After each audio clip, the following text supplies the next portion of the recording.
लाल चुनरिया लाल चूड़ा, लाल चुनरिया लाल चूड़ा, गले में लाल फूलों की सोए हार भवानी, बड़ा प्यारा सजा है तेरा द्वार भवानी। नमस्कार, सुस्वागतम, वेलकम, अभिनंदन। भाई देखिए, मुझे तो जितना आता था उतना मैंने सजा दिया और आपको अपने मंदिर को बहुत अच्छे से सजाना है। नवरात्रों की हार्दिक शुभकामनाएं। ओए होए, स्वागत अभिनंदन है आप सभी का माता रानी मेरे और आपके इस खूबसूरत से यूट्यूब चैनल पर।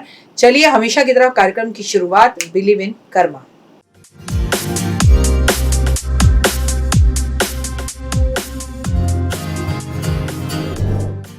हम पहुंच गए छठे नवरात्रे पर। 20 अक्टूबर 2023, तिथि है षष्ठी और दिन है शुक्रवार का, नक्षत्र है मूल और कात्यायनी देवी की आज के दिन पूजा की जाती है। जिनके अपने पति से नहीं बनती, जो पति से परेशान है, जिनके पति का एक्स्ट्रामैरिटल अफेयर चल रहा है और जिनके का विवाह नहीं हो पा रहा, जो अपनी पर्सनल लाइफ में डिस्टर्ब है, जिन्हें गुस्सा बहुत आता है और वो मानती हैं कि उनके पति बहुत अच्छे हैं पर उन्हें गुस्सा आने की वजह से झगड़े ज्यादा होते हैं, वो इस वीडियो को अंत तक देखें। ओए होए, शुक्रवार का दिन वैसे भी दुर्गा भवानी देवी का दिन होता है, लक्ष्मी का दिन होता है, नारायणी का दिन होता है ना। और अगर आप इसमें नवरात्रों की बात करें तो हम विशेषकर उपाय कर सकते हैं। जैसे आज आप शुक्रवार वाले दिन अपने घर की खुद की जो पोटली है वो बना सकते हैं। मैंने आपको कहा ना, आप अपनी पोटली खुद घर में बना सकते हैं। तो वो नवरात्रों का शुक्रवार हो, अपनी पोटली को बनाकर डब्बे में पैक कर कर उसकी जगह पर वापस रख दीजिएगा, क्योंकि रखनी पोटली आपको धनतेरस पर, ये कब कैसे मैं बताऊंगी। तो जो लोग अपने घर में खुद पोटली बनाना चाहते हैं वो बनाएं, लेकिन आपसे रिक्वेस्ट है कि अगर आपने पोटली मुझसे बनवाई है, मुझसे मंगवाई है, तो प्लीज आप घर में पोटली मत बनाइएगा। दो चीजें मत कीजिएगा। आप फिर मेरी ही पोटली पे पूरी तरह विश्वास रखिएगा, लेकिन किसी कारण से कुछ लोग लेट हो गए, उन्हें पोटली नहीं मिली, वो नहीं मंगा पाए, तो वो लोग पोटली आज के दिन घर पे बना सकते हैं। माता कात्यायनी का जन्म कात्यायन ऋषि के यहाँ पर हुआ था, इसलिए इनका नाम कात्यायनी देवी है। 4 भुजाएं हैं, अस्त्र शस्त्र और कमल का फूल जो है इन्होंने पकड़ा हुआ है, कमल के फूल पर विराजमान है, बैठी हुई है। इनका वाहन जो है कमल का पुष्प इन्होंने पकड़ा हुआ, और वाहन इनका जो है वो शेर है। ये ब्रज मंडल की देवियों में देवी मानी जाती हैं। गोपियों ने कृष्ण जी को प्राप्त करने के लिए इन्हीं की पूजा की थी, इसीलिए इनकी पूजा विवाह जिनका ना हो रहा हो उन्हें करना चाहिए, या जिनकी विवाह में परेशानी आ रही हो उनको इनकी पूजा करनी चाहिए। इनकी पूजा करने से वर वधू के रिश्ते अच्छे होते हैं, मनचाहा वर मिलता है, लव मैरिज होती है।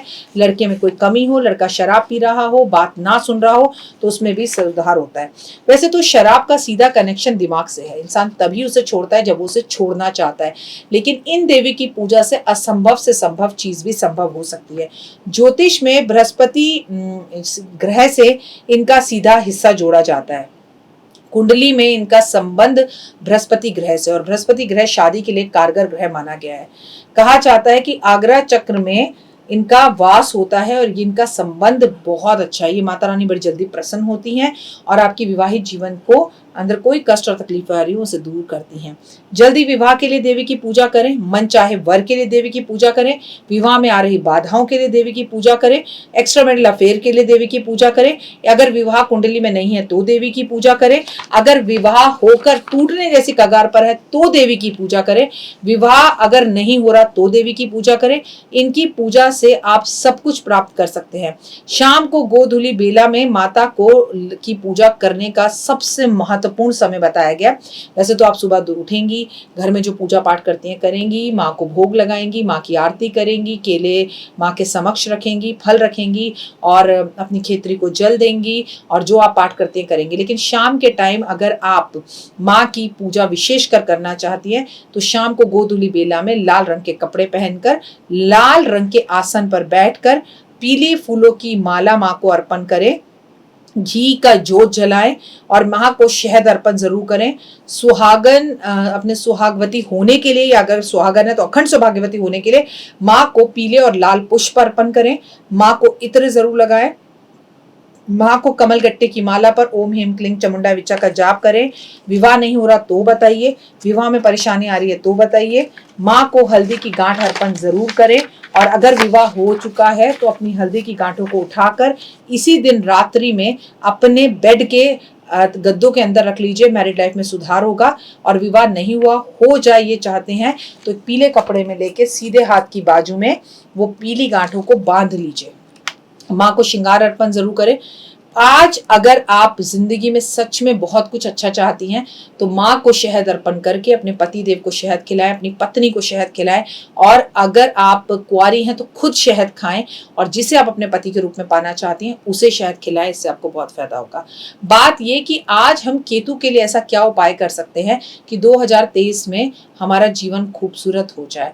तो सबसे बड़ी बात यह है कि आज आप केतु के लिए एक उपाय कर सकते हैं कि आप आज एक अचार की शीशी खरीदे और छोटे 9 वर्ष से छोटी बच्ची को आम का अचार, नींबू का अचार, आम की चटनी, नींबू की चटनी उस बच्ची को तोहफे के रूप में दे दें जो 9 वर्ष से छोटी हो, माँ दुर्गा भवानी का नाम सुनकर। इससे आपको बहुत फायदा होगा और लाभ होगा। अचार का दान करना है आज आपको, ठीक है। लेकिन हम बात कर रहे हैं माँ के छठे नवरात्रे की, शुक्रवार का दिन। अब खाली पति पत्नी का रिश्ता हर किसी का खराब हो ये जरूरी तो नहीं है ना, ऐसा नहीं होता। कई लोगों को धन की जरूरत होती है, तो आज महालक्ष्मी की भी हम विशेषकर पूजा करेंगे। तो आप अपने अगर पोटली नहीं बनाई तो अपनी पोटली खुद बनाएंगे। आज आप अपने घर के श्री यंत्र को सुबह गंगा जल से धोकर, साफ जल से धोकर, गुलाब जल से धोकर थोड़ी देर छत पर या धूप में रखेंगे, बालकनी में रखेंगे। जब वो थोड़ा सा चार्ज हो जाए उसे अपने हाथ में लेकर और इस तरह से बोलेंगे कि जैसे ये मेरा श्री यंत्र है, और इसके ऊपर दूसरा हाथ रखकर इस घर में धन, वैभव, मान सम्मान, प्रतिष्ठा, यश, लक्ष्मी, पैसा, दौलत, बड़े बड़े घर, बड़े बड़े बंगले, मान, दोस्त, रिश्तेदार, प्यार, स्वास्थ्य, धन, दौलत, जेवर, जायदाद, गाड़ियां और प्यार, पब्लिक का प्यार, लोगों का प्यार, इज्जत भरपूर है, किसी चीज की कोई कमी नहीं है। और ले जाकर इसे अपने मंदिर में वापस रख देंगे। इसके सामने आप गाय के घी का दिया जलाएंगे। आप वहां बैठकर लक्ष्मी सहस्त्र नाम का पाठ करेंगे, लक्ष्मी चालीसा का पाठ करेंगे। अगर आप नहीं पढ़ सकते तो आप अपने फोन पर चलाएंगे और उसे सुनेंगे, और कमल गट्टे की बाला पर ओम महालक्ष्मी नमः, ओम महालक्ष्मी नमः, ओम महालक्ष्मी नमः का जाप करेंगे। माँ को कुमकुम अर्पण करेंगे, माँ को चंदन अर्पण करेंगे, माँ को खीर का भोग लगाएंगे। स्थिर रूप से इस दिवाली पर आपके घर में रहने की कामना करेंगे, वास करने को कहेंगे, और आप माँ के समक्ष घंटी बजाएंगे और माँ को खुश करेंगे। हो सके तो कमल का पुष्प माँ को अर्पण करें और विष्णु चालीसा भी जरूर पढ़ें। इस तरह से अगर आप इस शुक्रवार से करना शुरू करते हैं, जो कि क्या है, नवरात्रों का शुक्रवार है, और हर शुक्रवार को आप इस चीज को दोहराते हैं, तो आपके जीवन में क्या परिवर्तन आ गए ये मैं थोड़ी बताऊंगी, ये आप बताएंगे। लेकिन याद रखिएगा, हर शुक्रवार को जब आप श्री यंत्र की इस तरह से पूजा करें तो उस पर 100 का नोट, 500 का नोट, 10 का नोट, 50 का नोट जरूर अर्पण करें, और वहां पर एक डब्बी बना लें, उसमें ये पैसे इकट्ठे करते रहें। जब तक आप कर रहे हैं करते रहिए।